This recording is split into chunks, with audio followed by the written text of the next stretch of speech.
So once we get this angle, I want to run him laterally. Okay, we're going to go to the side. It'll be much harder for him to stay balanced and upright if I'm driving his head out over his hip this way. Okay? If you just spin him in a circle, most people can do that for a while. I was a ballerina. So when I step, pivot, pull this time, pulling on the lat, outside hand blocking to the inside. Here, I block, and now I'm going to run him laterally, straight across. Okay? Be mindful of the space in the room. Here. Floating rib. Okay.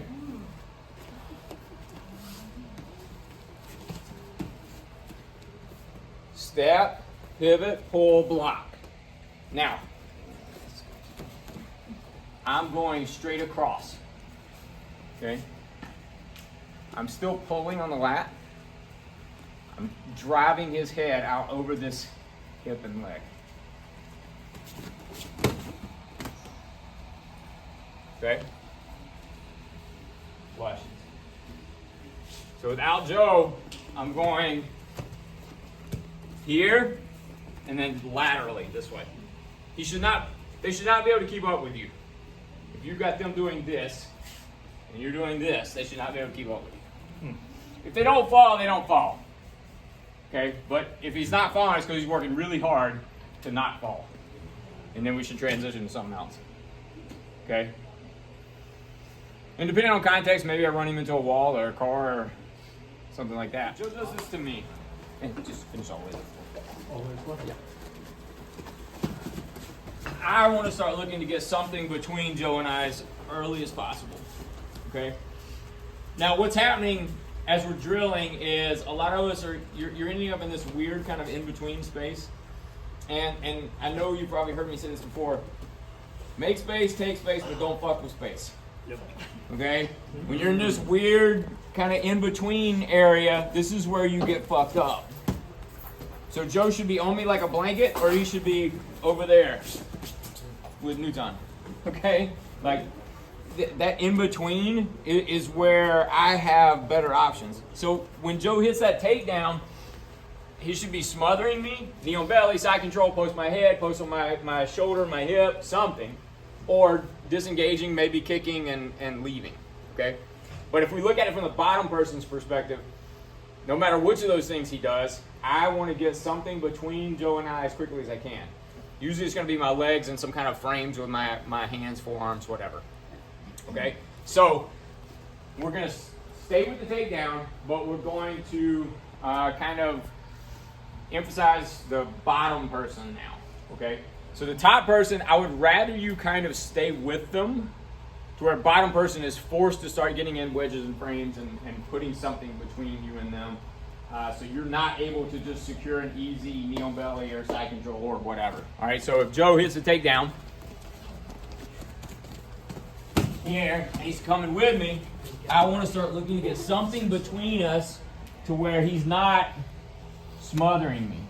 Okay, he's not on top of me. I've got an ability to control space here. As opposed to Joe hits the takedown, he's on me, and now I have to work from here. Well, that sucks. I mean, it all sucks, but that sucks way more. Okay? Because now I have to escape knee on belly, or I have to escape side control, as opposed to I'm in a position where I can control space and do damage and maybe scramble to my feet without having to address a positional dominance that he's established because he stayed on top and I didn't get wedges and frames and things inside. Okay? So one person is still working on takedown, but the bottom person is emphasizing not allowing them to get a good knee on belly or a good side control position. Okay? And you can stop there for now. We'll scramble to our feet in a minute. He's trying to get inside on me. I want to get something between us. Okay? Now, if you notice, I'm trying to maneuver in a way to where I'm trying to get my feet between Joe and I, because that's what's going to allow me to have the most space management. As opposed to me working from here where I'm getting wedges and frames this way on my side, I can't control nearly as much space that way, and I can't be as offensive as fast, okay? The other thing is, from here, I'm pretty close to being able to stand, right? From here, I'm gonna have to do some other things before I can get to that place. It's not wrong, it's not bad, and if that's where I end up, that's where I end up. I still wanna work my wedges and frames in.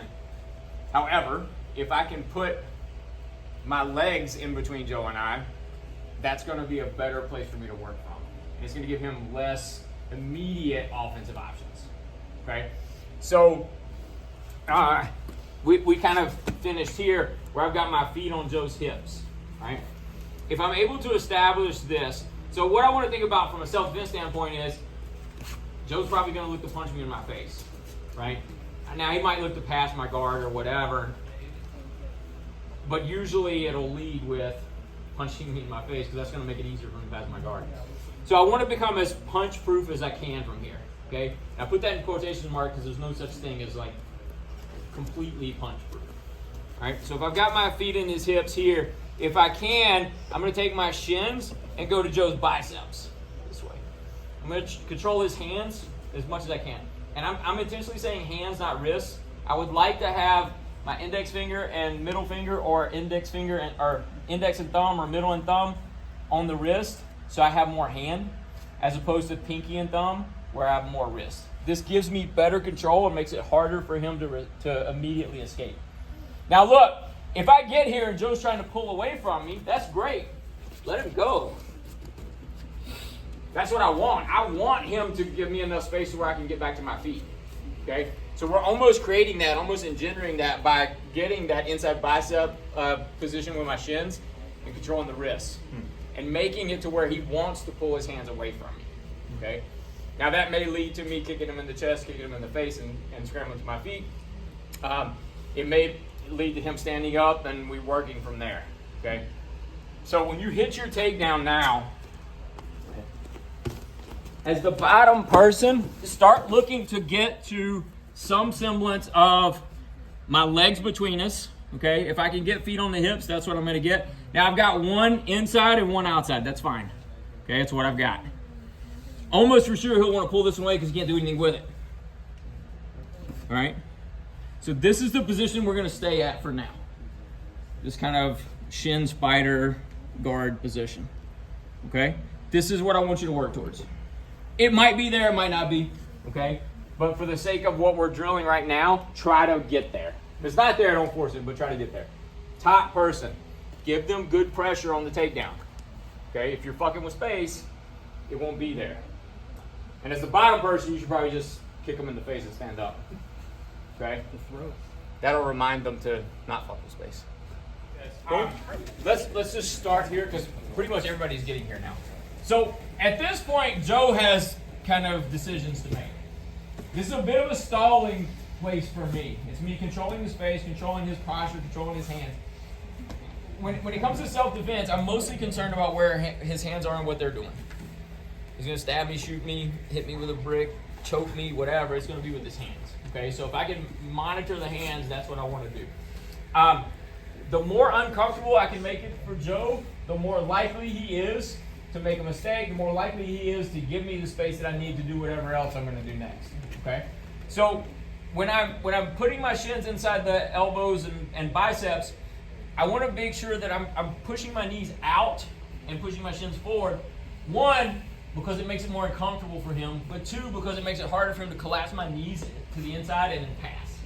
Okay? If I'm more neutral like this, it's a lot easier for him to smash this down and pass me. All right? So once we got here, now Joe can do a couple of things. The most likely are just try to pull away from me, try to free his hands, or try to stand up. And then when he tries to stand up, he'll either try to pull away from me or try to smash me back down. Okay? So if he just from here just tries to pull away from me, I might be inclined to let him do that. I push off the hips, I kick, and I look to scramble to my feet.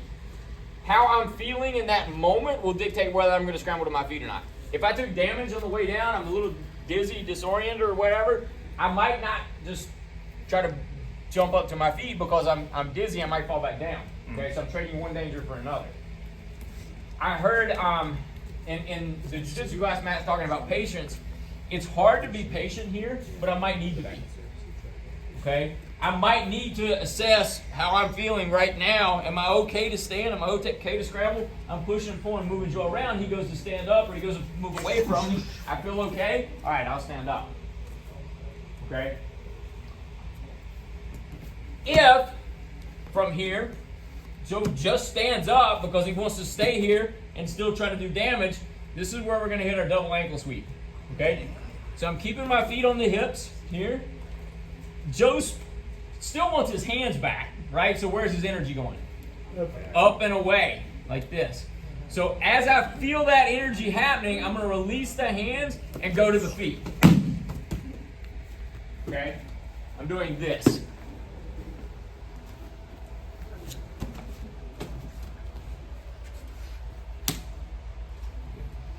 And then full send. Okay? Launch them. Don't really. Okay? But that should be what's happening, right? The more energy I get from Joe, the easier this becomes. As I release the hands, I block the heels, and I kick with my feet. Now what we do from here, I don't know, it depends. How much damage have I taken? What's going on around the room? Is there more than one person I have to deal with? Do I have more than one person with me? Whatever.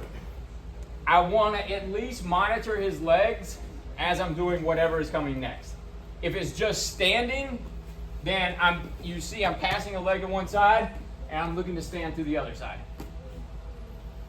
If I'm going to stay with Joe, I might be inclined to modify this a little bit, but if for now, if we just take this one as it is, if I'm going to stay with Joe as I make this sweep here and I pass, I'm still passing across and looking to get on him. Because at that moment in time, the only real offensive options he has is to kick me. Okay? So I want to monitor that as best I can. I haven't really done a lot to him unless he hit his head on the way down or something like that, which is possible. Maybe even probable.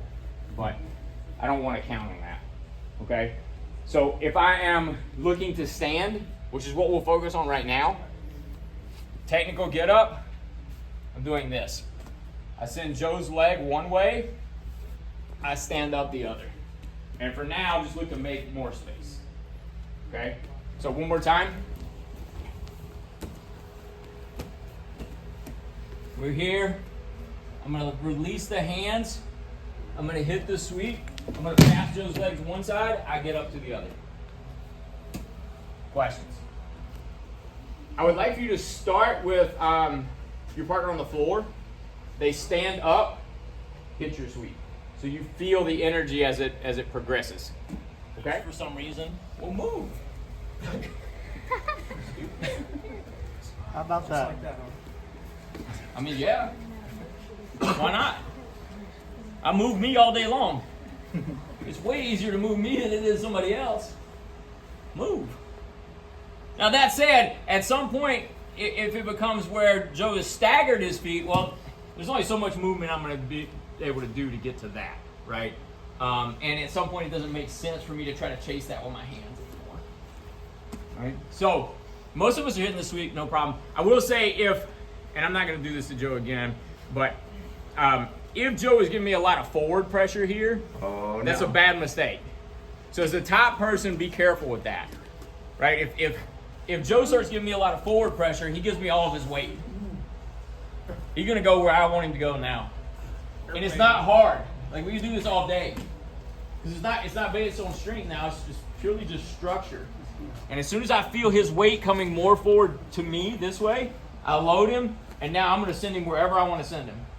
So as the top person, be mindful of that. Be careful with that. Okay? So now, we're here. Joe staggers his feet to where I can't reach with the second hand. Okay? I'm going to block somewhere mid-calf. Okay? You'll hear different things. This. Oh, by the way, come back for a second. Because this came up over here. If I make the takedown and I lose the leg, okay, cover your head and look to get up. Because think about the context.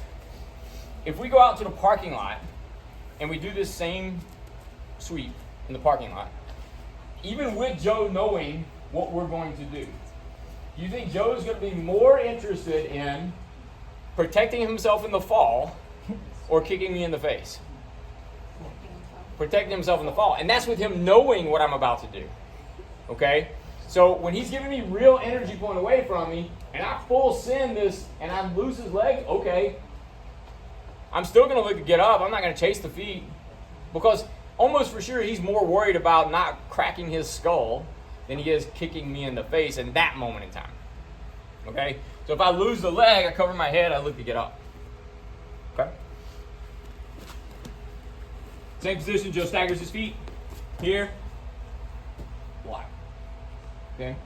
Now, the one that stayed on the hip, just like from here, so the one that's on the hip is still going to go here. I'm going to push here. This one blocks. Okay? So the one side, the one half is exactly the same as it just was. Because it didn't change. He didn't move that one. Okay? The other one that he moves away from me, I can't reach it with my hand anymore, so I use my foot. And I'm just hooking somewhere kind of behind the calf. And you'll hear things like, well, don't get behind that knee because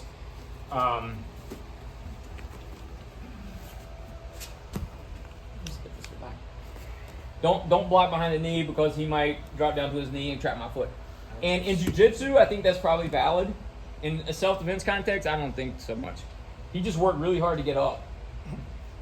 Do we really think he's going to drop his knee down on the asphalt to trap my foot? No. That said, I mean, I can mitigate that by just going here. But if I get here, it's not the end of the world. Okay? So somewhere mid-calf is where I'm usually aiming.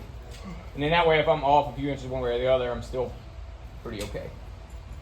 Questions? So let's start from just here. My partner staggers his feet. 1, 2, push, pull, stand.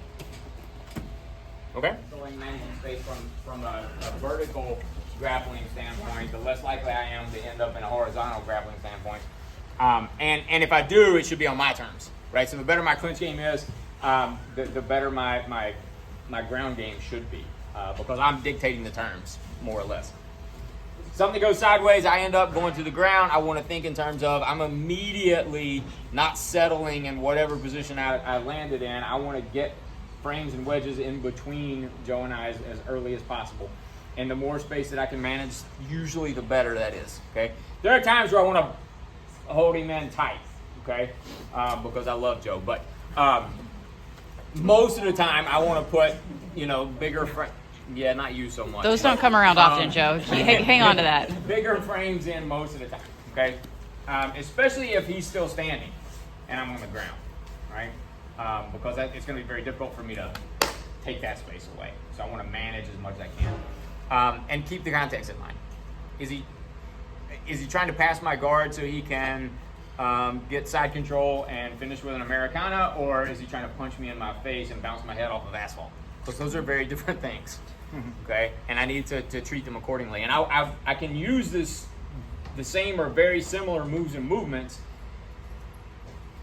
but the end game is different. My end game is I need to get back to my feet, not settle in a position on the ground because I'm comfortable with my guard, or I like working from guard or whatever, okay?